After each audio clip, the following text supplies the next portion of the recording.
Hello, my beautiful cuddlebugs. Welcome to Ramblings of a Book Dragon, where we dive into the warmth of good books and unravel stories that feel like a literary hug. I'm Allie, your host, and I'm thrilled to embark on another cozy adventure with you.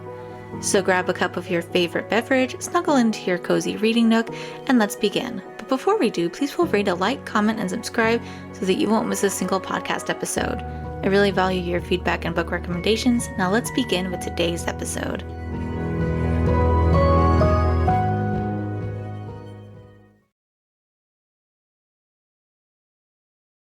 In today's episode, I'm going to review What the River Knows by Isabel Ibanez and performed by Ana Osorio and Ahmed Hamad.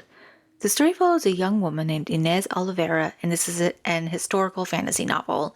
And the fantasy aspect is actually really interesting because it follows how there is magic, and it's set in around about the 1800s when people were really going gaga over all things ancient Egyptian.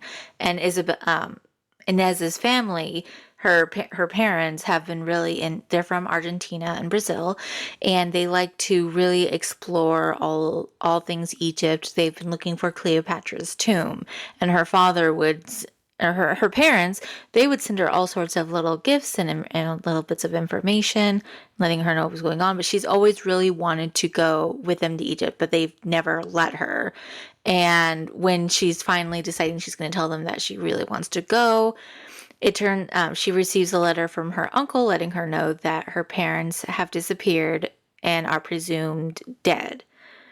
And before this point, it was really more of them just looking for tombs in general, doing all sorts of research and opportunities. But this time, a lot of it is, okay, we're looking for Cleopatra's tomb. One of the last gifts that she receives is a ring from her father. And when she puts the ring on, she receives a memory. And that's part of the magic, is gifts, all sorts of little trinkets, all sorts of, it seems like random ideas, random items can have magic in them. And like there is a boot that will act like a flashlight, or there's a handkerchief that will shrink items down. So it seems random, and then the more that the item is used, the more people touch it, the less powerful the magic becomes. So when Inez puts the ring on, she touches the ring, she sees this really strong memory of a woman, and she realizes, oh, this was Cleopatra. And so she decides that she's going to go to Egypt to visit her uncle and go with him to help find her parents, figure out what happened, why they disappeared, and just what the situation is. And so she boards a boat and goes to Egypt. She leaves behind her aunt and her cousin in their home, and she's supposed to be picking out her future husband, but she's like, nah, I don't want to do that. And when she arrives, she actually meets a man, and his name is he's a British man who's working for her uncle, and he's a very charming and mysterious man named Wit. And he's like, he lets her basically know that her uncle doesn't want her there and that she's supposed to be going back home. And I really like Inez in this because she's very much, I'm not going to do that. I need to go find my parents. I need to figure out what's going on here. And Wit is just, it sounds like he was pretty much expecting this girl to be very easily manipulated because he's all very witty and charming, and she's very sassy, and I am here for it.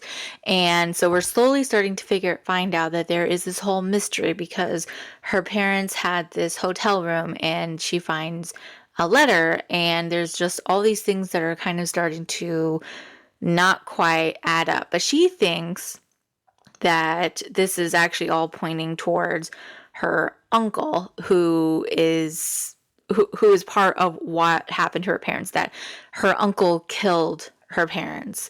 And I found that all to be very interesting, the way that the author was kind of, not to provide any spoilers in this, but it seems like there's a lot of misdirections. The uncle may or may not be involved. There may be some situations that someone may be determined to be there and all that stuff. And so it's just very interesting. I gave it about a 4.5 out of 5 stars as my review.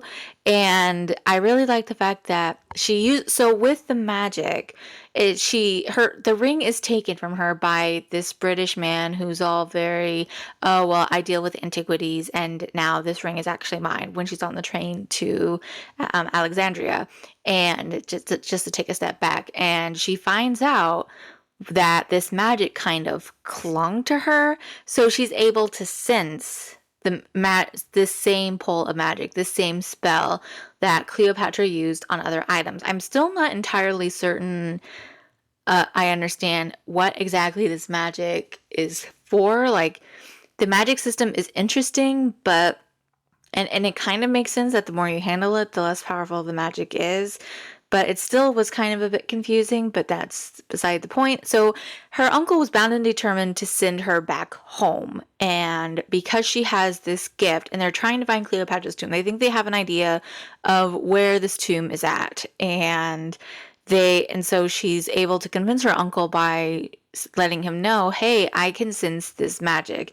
And pretty much the only reason why that happens is because she sneaks on the boat, and there's this whole incident with the Nile and crocodiles, and Wit saves her. It's all very fun, and everyone's very angry, and it's all very, like, her uncle, I understand why he is the way he is after reading the book, but that still doesn't mean that it's okay for him to have been a bit of a jerk. He is not a nice man, and I can see why the main character was so easily able to suspect her uncle of having something to do with her parents' murders, because he's really just communication is completely lacking. And I realize that this is also the times, because he is in charge of her money and he's supposed to be taking care of her, and he's just like, I don't have the time for this, I don't want to deal with this, because he also has to deal with the British and the French and being able to go onto these sites.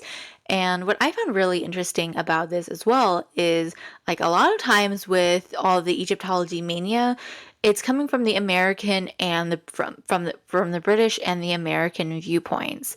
But this is completely opposite, and it'd be interesting to kind of look into more details about that from in general anyway, because she's very much, well, anything Egyptian should stay with the Egyptians, because I mean, and it kind of makes sense, like, from a colonization perspective, like with Argentina and Brazil and everything, and dealing with the Spanish colonizers, it makes sense. And so I found it very interesting in that from that perspective of, it wasn't just your usual normal laissez-faire, oh, it's the British and the French and the Americans all trying to take over, and they're just like, they're trying to keep the illegal trading from happening. And of course, people are still going to be doing that, because that's illegal trading.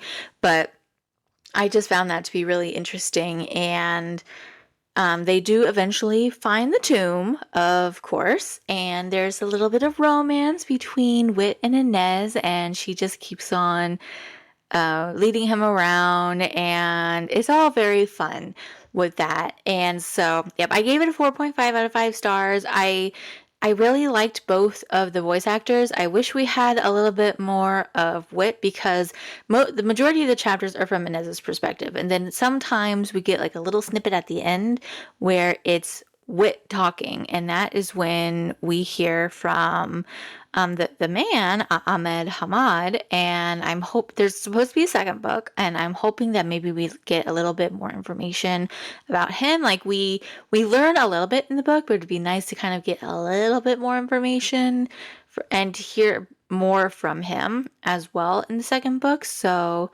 we shall see what happens there. But yeah, I thought that it was really a fun book, and you can't go wrong with Death on the Nile meets Egypt and everything. And so I found it to be really interesting. Like, the murder mystery perspective, like, my only complaints are that they're like, it was kind of a slow build up, and then all of this drama started happening at the very end. Like it was just bam, bam, bam, bam, bam.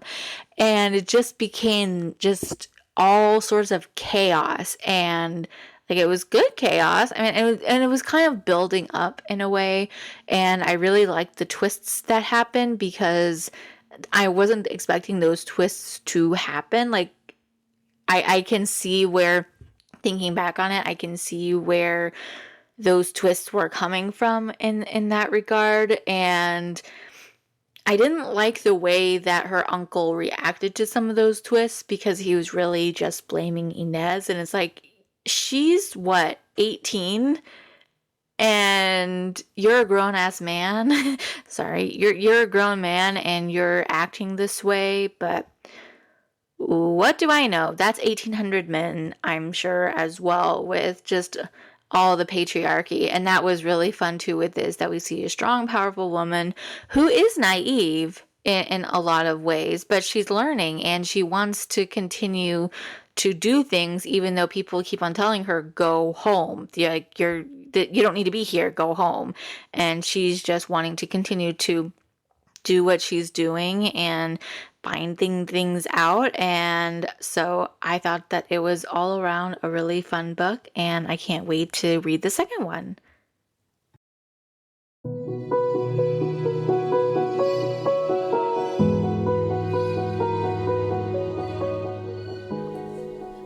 A big thank you to all you beautiful cuddlebugs for joining me on this literary escapade. Until next time, keep snuggling with those books and spreading the cozy vibes. Happy reading, my lovely cuddlebugs, and I'll talk to you next time. Goodbye!